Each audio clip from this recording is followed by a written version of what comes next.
I was Panic. Oh my god, okay. fixing my headphones. New challenge in life is just to see if I can make Cassie panic every week. Heart palpitations. Just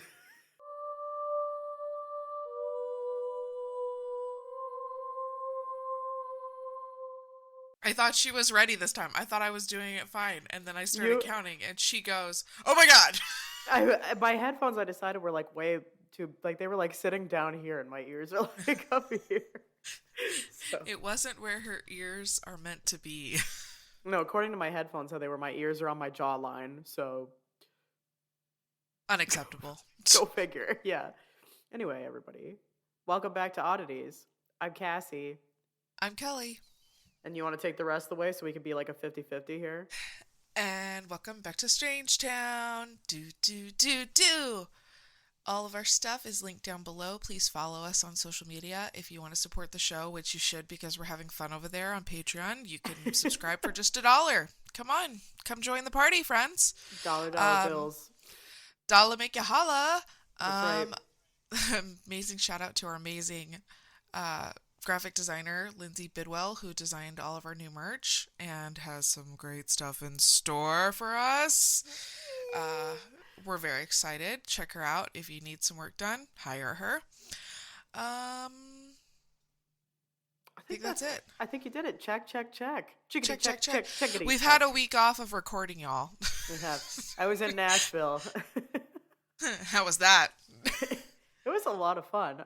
Well, it was a lot of work is what it was, with brief glimmering moments of fun. Unfortunately, we didn't get to because I've always wanted to go to Nashville. We didn't really have the time I was there for work, so, we didn't have the time to really go and explore.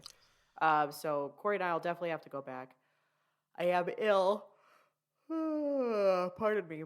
I have a small cold because this is what happens when I'm very, very stressed and then everything's over. And then all of a sudden my body's like, we can relax now and we can let in all of the germs. Yeah, we're going to be sick. So, but the event went very well. This was one that I've been very, very stressed about because I was building an app for it and like over 500 people were going to be using it at one time. And it was like, we had like 6 weeks to build this thing and it was just like crazy, but it went very well. You did it. And I am so proud of you.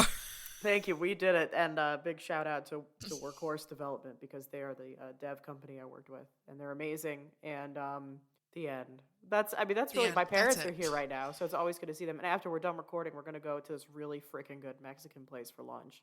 Hell yeah. Oh, we're jealous. We're jealous. Michael and I were just saying last night how badly we want some really, really good Mexican. And it's so good. Like, living in Southern California, this should not be a hard thing to find.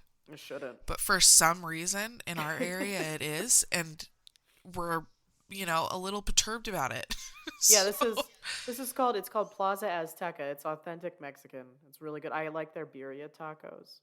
It's really good. So, and they always put it on corn tortillas, so it's like safe for me. Even better. Delish.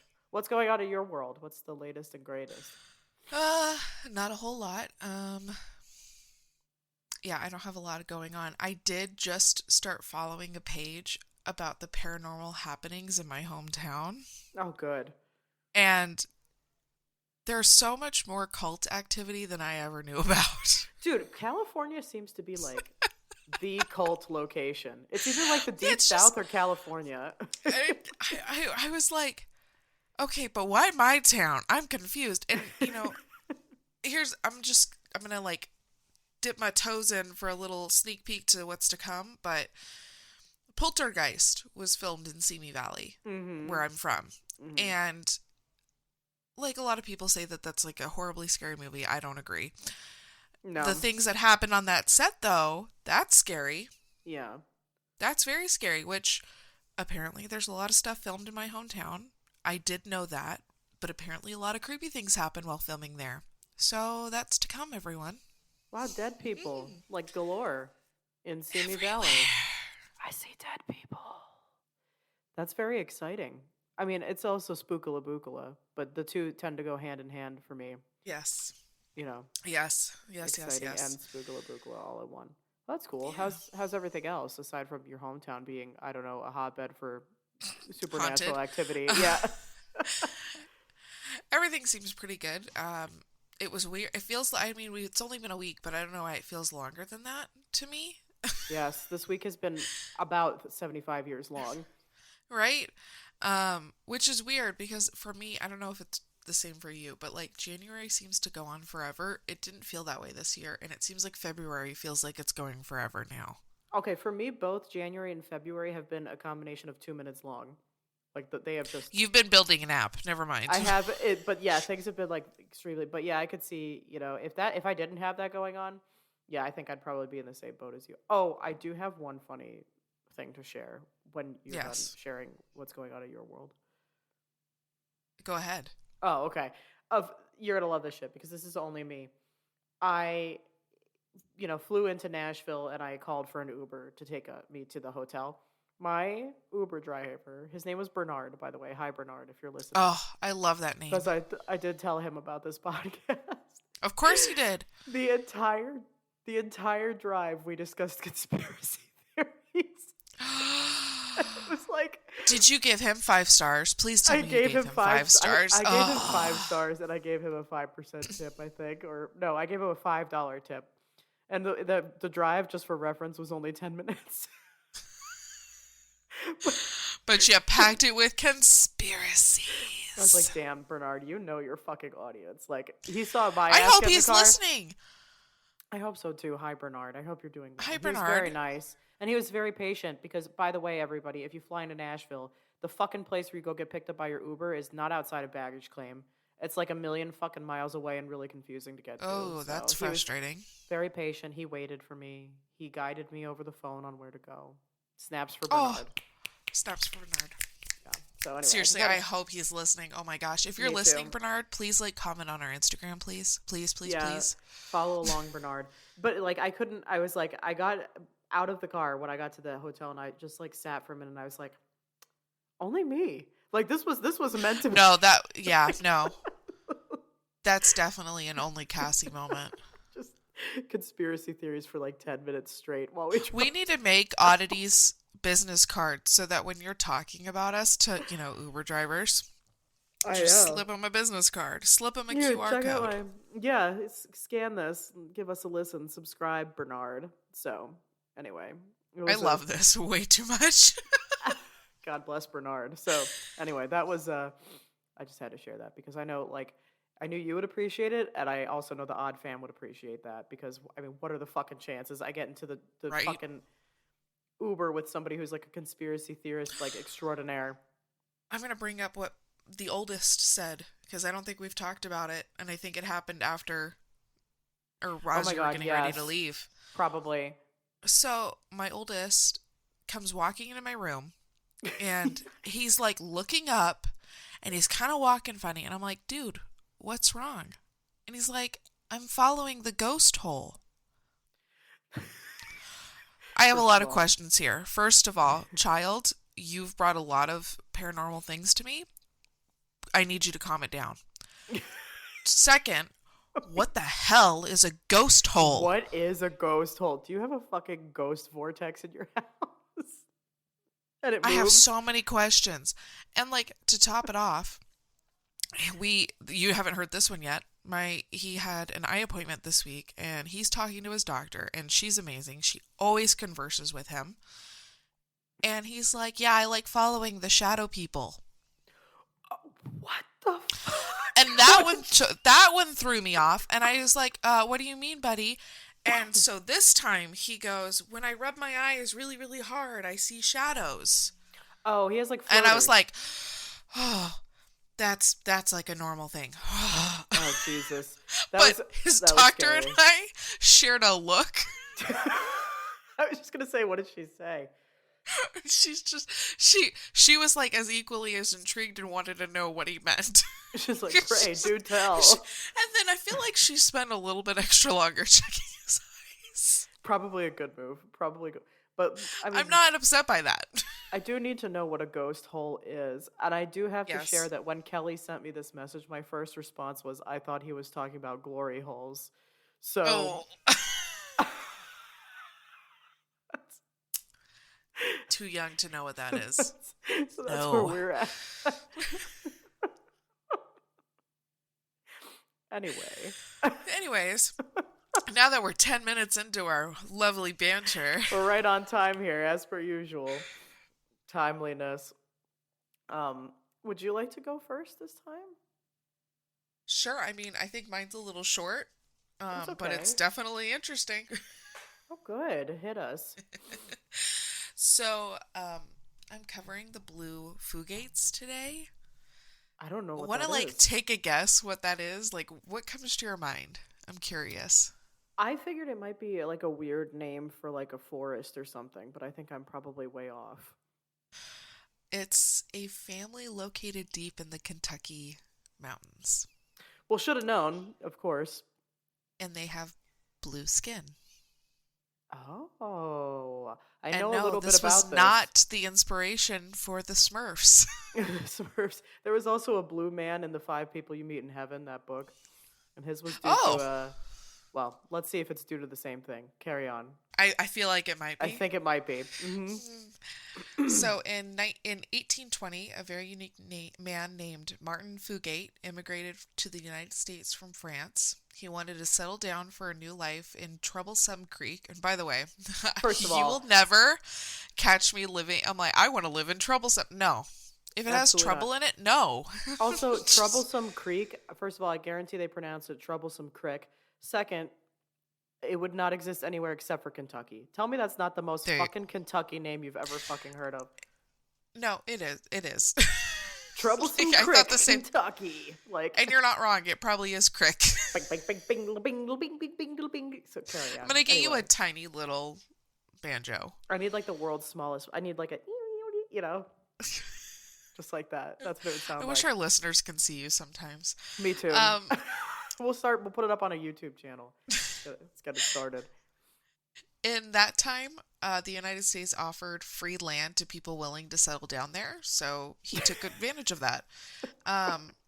When he was born, his skin was shockingly different, and his family ultimately abandoned him in an orphanage when he was a baby. Oh. They just could not handle raising such a different child. So he was blue from the get-go. He was blue from the get-go. Same. Okay. So even as an adult, he opted to just settle in the wilds of Kentucky where no one could see his face. But, he eventually found love and married a red-haired woman named Elizabeth Smith. Even though they were from different countries, the odds were probably 1,000,000,000 to 1 that they carried a recessive gene for an extremely rare condition known as methemoglobinemia, which is what causes the blue skin. Okay. Anyways, Martin and Elizabeth Fugate would go on to have 7 children together. Holy shit. 4 of them being born with blue skin. Oh my goodness. Okay, so this is not the same thing as no, in the it's book, not. By the way, no, his was from a chemical. I'm like really shocked. I thought it was going to be the same thing. I'm not going to lie. Not. So this is interesting. I'm learning something new. This is cool. I didn't know this existed. 4 of them were born with blue skin. Even those who looked normal were carriers of the recessive gene that caused this disorder. Despite having this incredibly different color skin, they were physically just as healthy as anyone else. If not better, they lived to be in their 80s and 90s without ever suffering from any diseases, including from the heart or liver. Holy shit, especially given the time, too. Right? So that's actually pretty good for the time frame. Yeah, that's definitely shockingly good. When you say blue skin, I mean, like, how blue are we talking? Because I'm picturing Skeeter from Doug. I'm going to take a moment here and just say, Cassie, you should Google it. Okay. And everyone gets to hear your react. Blue Fugate. Yes. Oh. Oh, look at that. In some instances, he actually looks almost gray. Yes. Depending on the lighting. So it's wow. I feel so sad that he had to go and hide. Right? Wow. Okay. That's fucking blue. This is like Smurf City. Holy shit. I feel terrible. This guy was probably so self-conscious and his kids too. Jesus. Yeah. Okay. Damn. Everybody, if you see somebody with blue skin, fucking mind your own business. Just be nice to them. Be nice to them. Gosh. At that time, the group of people who took advantage of the land grants and founded the village of Troublesome Crick. That's right. Was incredibly small. There was only 4 other families besides the Fugates, such as the Combs, Stacy, Ritchie, and Smith. Most of the founders were already married. There was not enough single people going around for everyone of their children to have a partner. So one of Martin and Elizabeth's sons, Zachariah, married Elizabeth's sister. Yes. Oh. He married his aunt. Okay. Well, this close relation. Yep.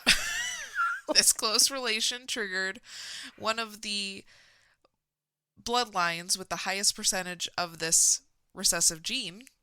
And it made it so strong that the blue skin lasted in their family for over 150 years. Holy shit. All right, kids. Well, here's a lesson. Incest does not make the world go round. Okay? No, it does not. Let's not have us some incest in the morning. Let's not have it any time of day. I was about to say just the morning. There's never a good time for incest. Let's be yeah. Normally, this recessive gene is so rare that this condition would no longer show up in the children of the next generation, but the town of Troublesome Creek was so small, they didn't even have like official roads. Small. Oh my God. People lived in log cabins, were closely clustered together, and there would not be a railroad anywhere nearby to bring in new people. So oh my God. There was a lot of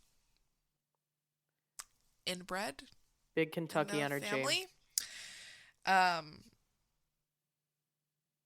The people that were born with blue skin were embarrassed, and even though their families accepted them, they knew that the rest of the world would not. For this reason, they did not want their picture taken. They did not want to become the subject of medical experiments, so they continued to live deep in the woods for fear of being called a monster. Some of the pink skin family members did move away in the 1900s, but for those who stayed within their comfort zone of Troublesome Creek, it only forced them to continue picking someone to marry from their families. Oh my God. This meant the blue skin kept coming in every single generation. And you said for like over 100 years? Over 150 years. Holy shit. Okay. Yeah. In 1960, there was a hematologist, which, if our listeners don't know, that's a blood specialist, who became obsessed with this family. I mean, I could see why.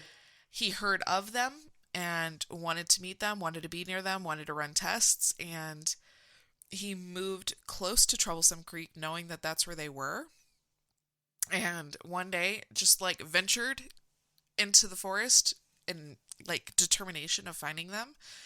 He finally spotted a blue-skinned person and yelled, "Stop!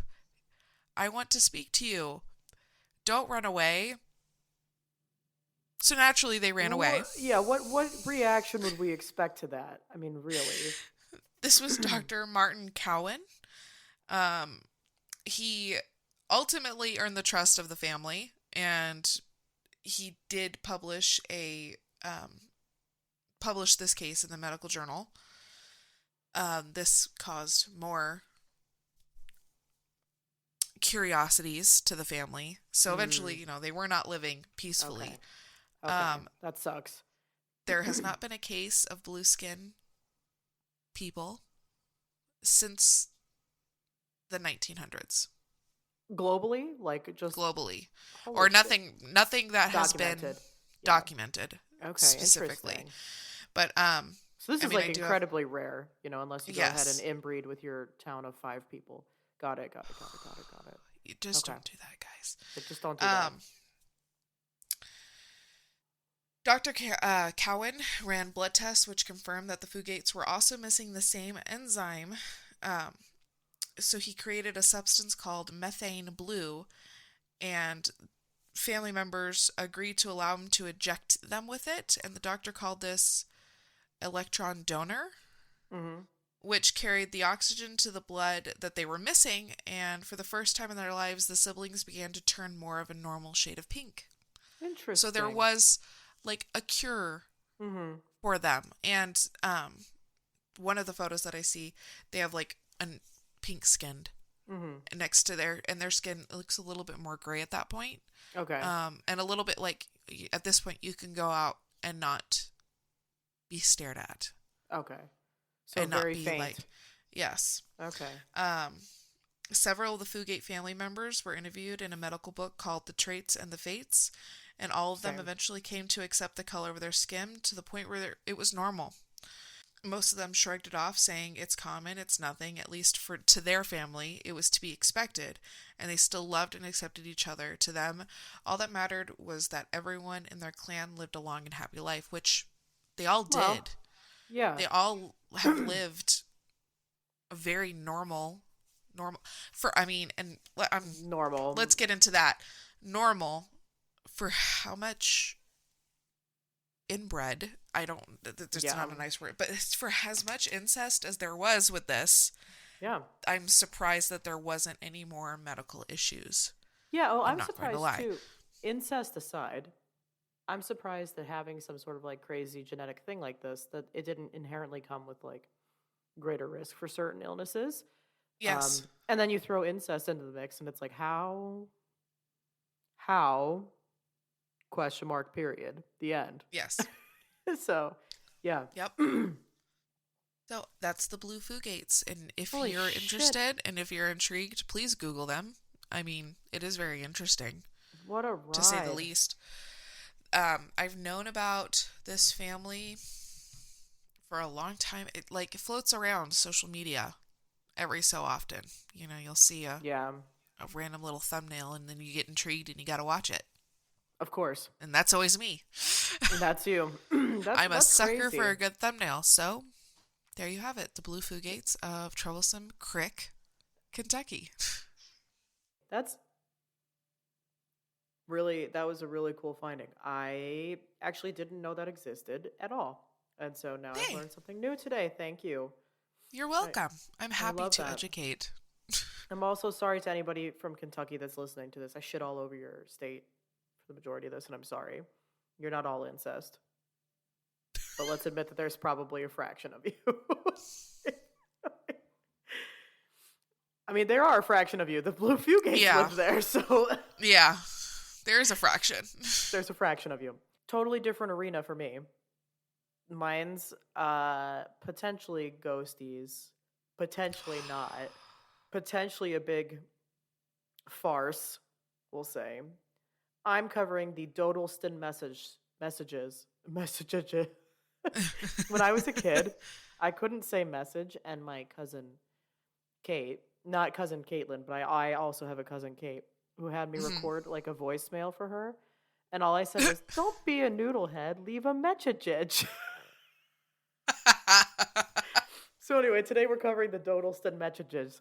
And this is from listener Stephanie. So thank you, Stephanie. Snaps for Stephanie. Thank you, Stephanie. So here is the big overarching thing behind the Dodleston messages. This is a phenomenon dating back to like the mid-'80s, which God bless. I wish I was alive in the 80s. I think I would have thrived with big hair and loud eyeshadow. I believe you would have thrived. Yeah, I think I would have. I'm going to say this. My husband and I want to do a vow renewal, and we are toying with the idea of a prom themed, and Cassie immediately said you would 80s that up. I would, well, because Corey and I discussed having an 80s themed wedding. Yes. Which I kind of wish now we had gone that route. But anyway, regardless, it's a phenomenon dating back to the mid-'80s, in which this household in the British village of Dodleston in Cheshire. So, of course, we're in England, so there's going to be 45 fucking names to this town. Anyway, they allegedly received messages on their computer from a farmer in the 16th century. So their computer received messages from a 16th century farmer. And from now on, it's only messages. So this seemingly paranormal event has been documented by a man named Ken Webster, who was one of the occupants of the household at the time. And of course, he wrote a book about it called The Vertical Plane. There was also a 1996 episode of Out of This World that featured this. And also there's a YouTube channel called Nostalgia Nerd. Anyway, what are these and how much truth is to all this shit? So, it was 1984. Ken Webster, along with his girlfriend Debbie, and then they had like a roommate, Nick. They went out to visit a friend for a couple hours one evening. I'm assuming they went down to the pub or some shit like that. Anyway, upon their return, Ken decides to check the upstairs BBC microcomputer. What a throwback. And it had been, they had left it on. And mostly he wanted to look at some of the work that their roommate Nick was doing. I don't know why. I couldn't find what the deal was with that. But anyway, to his surprise, he opens up something called Edward Word Processor. So I guess this is like one of the OG word processors. And I also like that it was Edward. It was the start. Yeah. And he finds a message. And it says, now, okay, bear with me, because some of this stuff, like, as we go on, is in, like, a little bit of ye old English, so it's, like, weird, okay? But this says... Gotcha. Ken, Deb, and Nick, true are the nightmares of a person that fears. Safe are the bodies of the silent world. Turn, pretty flower, turn towards the sun, for you shall grow and sow. But the flower reaches too high and withers in the burning light. Get out your bricks. Pussycat, pussycat went to London to seek fame and fortune. Faith must not be lost, for this shall be your redeemer. If I saw that shit on my computer, I would have tossed my fucking computer out the window. Are you kidding me? We don't have time for this behavior. From Edward Not Word. today. Not today. So this is kind of like, I mean, there's nothing outwardly like that spooky about this poem, but like when I first read it, I was like, this is some creepy shit. Yeah. Right? So anyway, it couldn't theoretically be explained by the 3 residents of this home at the time. And so the computer, a BBC Micro, had been borrowed from the school where Ken worked as a teacher. And not long after receiving this message, the computer was returned, and another wasn't borrowed until February, so it's been a couple months. And it was here that again, so February 1985, it was here that again another message was received after an evening where the computer was left turned on again. And this time it was a completely different tone and grammar style. So here comes like some of the ye old English now. Okay. The message in the file reads as follows. I write on behalf of many. Write spelled W-R-Y-T-E. So this is like how we're operating, just some backgrounds. Okay. What strange wordest thou speak, although I must confess I hath also been ill-schooled. Sometimes methinks alterations are somewhat barful, for they break many a sleep in mine bed. Thou art goodly man, who hath fanciful woman, who dwell in mine home. I hath no want affray, for only scythe mine hath waited, antic has ripped. A twain mine bound hath, I been reft a night. I don't know what any of this means. It's all yield. I hath seen many alterations, lasting charge house and thou home. 'Tis a fitting place, with lights which devil maketh, and costly things that only mine friend Edmund Gray can afford, or the king himself. 'Twas a great crime to have bribed mine house, and it was signed L.W. So it was now that Webster and his friends realized that something like fucking weird is happening. Because they're like, who the fuck wrote these weird words? Who the fuck is L.W. and Edmund Gray? And why is this the writer of this message assuming that someone had like stolen his home essentially? So most importantly, how the fuck did these messages get onto the computer, right? Most people that Ken Webster confided in about this, they dismissed it as a prank, which frankly I would too. But the computer wasn't connected to any sort of network. This was before widespread internet and everything. So this couldn't be really that easily explained away. There was a fellow teacher and friend of Webster's, Pete Trinder, and he had a closer look at the message, and he deduced it to be Middle English from the 16th century. And if you've ever read like Chaucer or like Canterbury Tales or like anything like that, you'd recognize this shit. I fucking hate this shit. I had a whole college course on this shit and I still don't get it. Anyway, he posited that the theory that whoever they were communicating with, they spoke in this grammatical inflection. And so the trio, so that would be Ken, Debbie, and Nick, they reply in the same file. And they ask who LW is. They ask about this person's life. They ask who Edmund Gray is, why and how they're being contacted, and what they should do next. And so a day passes, and lo and behold, they get a reply. And through the next several messages, Webster is able to discern intel on where, when, and who this mysterious LW acquaintance is. LW is Lucas Wainman, a man from the mid-1540s who seemed to have lived on the same plot of land that the Webster's house now occupied. And what made the evidence more compelling was through his coworker Peter's assessment of the messages, which pinpointed the tone, grammar, and lexis that fit within the 16th century within Cheshire, the region itself. So, due to the lack of travel options many centuries ago, dialect and language back then would have differed pretty dramatically between different counties in the UK, just because things were relatively isolated, right? So Yeah. Trinder even tried to send messages separate from the rest of the group and then delete them to ensure that neither of them were the perpetrators of this weird shit that was going on. So things take an even stranger turn because Webster writes back to Lucas mentioning that he's from 1985, and the reply he receives complicates things even further. It says, you said your time be 1985. Me thought you were also from 2109, like your friend whom did bring, I don't know what Liam's boys to pray is. And it tells us, that's right, because I looked it up. So it turns out that Lucas wasn't only communicating to this group of people from 1985, but Lucas is actually apparently communicating with another party in the year 2109. So now we have basically 3 timelines here. And the Liam's Boist mentioned in his message translates to a box of lights or some kind of computer or communication device, we're assuming. So curious to discover what would happen, Webster decides to use this computer to write to the future with the simple message of calling 2109, and then he gets a reply. And it says, try to understand that you 3 have a purpose that shall in your lifetime change the face of history. We, 2109, must not affect your thoughts directly, but give you some sort of guidance that will allow room for your own destiny. All we can say is that we are all part of the same God, whatever he is. So, now we have these 3 timelines. We have Lucas in the 1540s. We have Ken, Nick, and Deb in 1985. And we have this person simply known as 2109 from theoretically the year 2109. You follow? Yeah. This is a roller coaster. I know. Not only that, but the individual or group of individuals from 2109, because we don't really know, because they all refer to themselves as like a singular they, claimed that Webster and his friends are involved with a higher purpose based on that message. So from here, it gets even weirder. Lucas's real name is revealed to be Thomas Hardin in subsequent messages. Debbie, Webster's partner, also claims to have visions of him. And when Trinder decides to interfere with the messages, Trinder being Ken's coworker, he's warned by 2109 that he is threatening the mission that this trio has. So they're basically like, fucking stop. Wow.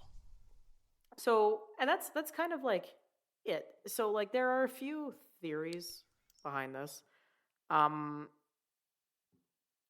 a little skeptical personally, but for starters, Lucas's messages are filled with inconsistencies. Some of the information he provides about the 16th century is not correct. And some of the grammar he uses in certain parts of the messages aren't quite accurate, while other parts are. And then we also have this whole thing where Ken decides to write this science fiction novel called The Vertical Plane, right? And my thought is he probably thought it'd be great marketing for this vertical plane to be based on a true story. And so then he invents this whole thing and they do this whole thing. He invents this whole story. You know what I mean? I'd probably have like less trouble believing in all this if within the book and also in this thing, he'd left out the plot twist of there being a third party of individuals from 2109. So, to me, I don't think that I believe that any of this is actually happening. I'm kind of on the side of, yeah, this is some sort of weird marketing technique. Writers have done weirder things. Big time. And, like, you know, it certainly was a weird ride studying this and reading about this, and for a while there I was like, holy shit, like maybe, and then I was like, no. I think also, like, I mean, for me, if this had taken place now, for sure 100% I would have been like, this is a hoax, somebody's hacking into something, or like whatever else. Given that it was like 1984 and 5 whatever, and things were like technology wasn't what it is now, that had me going like, oh, well, I don't know, maybe. Because, like, you know, there's this whole supposed known phenomenon that, like, ghosts can communicate through electrical devices and blah, blah, blah, blah, blah. But I just think it's all bogus. Also, there was no real why behind it. Like 2109 was like, you guys have a higher purpose. And then meanwhile, Lucas was like, you're living on my land. And it's like, okay, I don't know. You know what I mean? Yeah. I mean, what do you think? It also gives me this vibe of like time travel. Yeah, big time travel energy for sure. Right? There's so much going on that it's hard to believe. Yeah, Does that make sense? Like there's so many time. like look over here, look over here, look over here. I kind of moments. Yeah, big time, because I think like the problem with a lot of these paranormal stories, there's a couple things for me. One, exactly what you're saying. The more complicated they make it, the less believable it is. If you want to truly pull off a hoax, stick to simple. Stick to simple. Stay on the same timeline that you have. Yeah, right. Same on the same theme that you have. You're not going to get my attention by popcorning around the room. All, because then I'm like, what the fuck? The other thing that I have issues with a lot of these like paranormal stories is the second I find out that people have done something to monetize, it's gone. Yeah. This guy wrote a book. Then he was featured on a TV show. Then, like, there was a YouTube channel. There's the 15 minutes of fame. There's the 15 minutes of fame. It's the same thing with, like, supposed hauntings. Like, with the fucking Ed and Lorraine Warren. They're constantly with their I was just thinking of them. Shit. Yep. Or, like, some of these other ones where it's, like, all of a sudden now they've got books out about their experiences. And they have this and they have that. And it's, like, it's the ones where they don't write books. It's the ones where they don't try to seek any kind where they of fame. Keep it to themselves and they don't really want to be noticed by it. That makes me go, yeah, I believe that 100%. Right. There was like this one poltergeist one that I covered a little while back, and I'm totally blanking, but it was in England. And the people like 0% wanted any kind of, they didn't want to be in newspapers. They just wanted this issue solved. Like they didn't write books. They didn't do movie deals. They didn't anything. And I was like, yeah, I believe this a little bit more because now the money motive's gone. Everybody, it all boils down to a buck. It always fucking does. So personally, it was really cool to read about. I don't believe it. I don't buy this stuff for a second, but I don't know. Yeah, no, I'm not buying it. It was too much. Again, like I said, look over here, look over here, look over here. Now I've got a book. Yeah. You know what it is? It's like the same shit that's going on in our country right now because they're like, there was a weather balloon. And then they were like, and it was Chinese. UFO! Like, UFOs. And then they're like, wait, we've got a chemical spill. And it's like, hold on, guys. Calm down. One thing at a time. One thing at a time, guys. Jesus. So anyway, that's I'm with you. I think if they really wanted this to be like a legit, they should have just kept it simple and been like, we're communicating with this ghost from the 16th century. Done. I would have believed that a little bit more. So, yeah. Anyway, that's the Dodleston. I don't know how you say it, but that's the mechachges.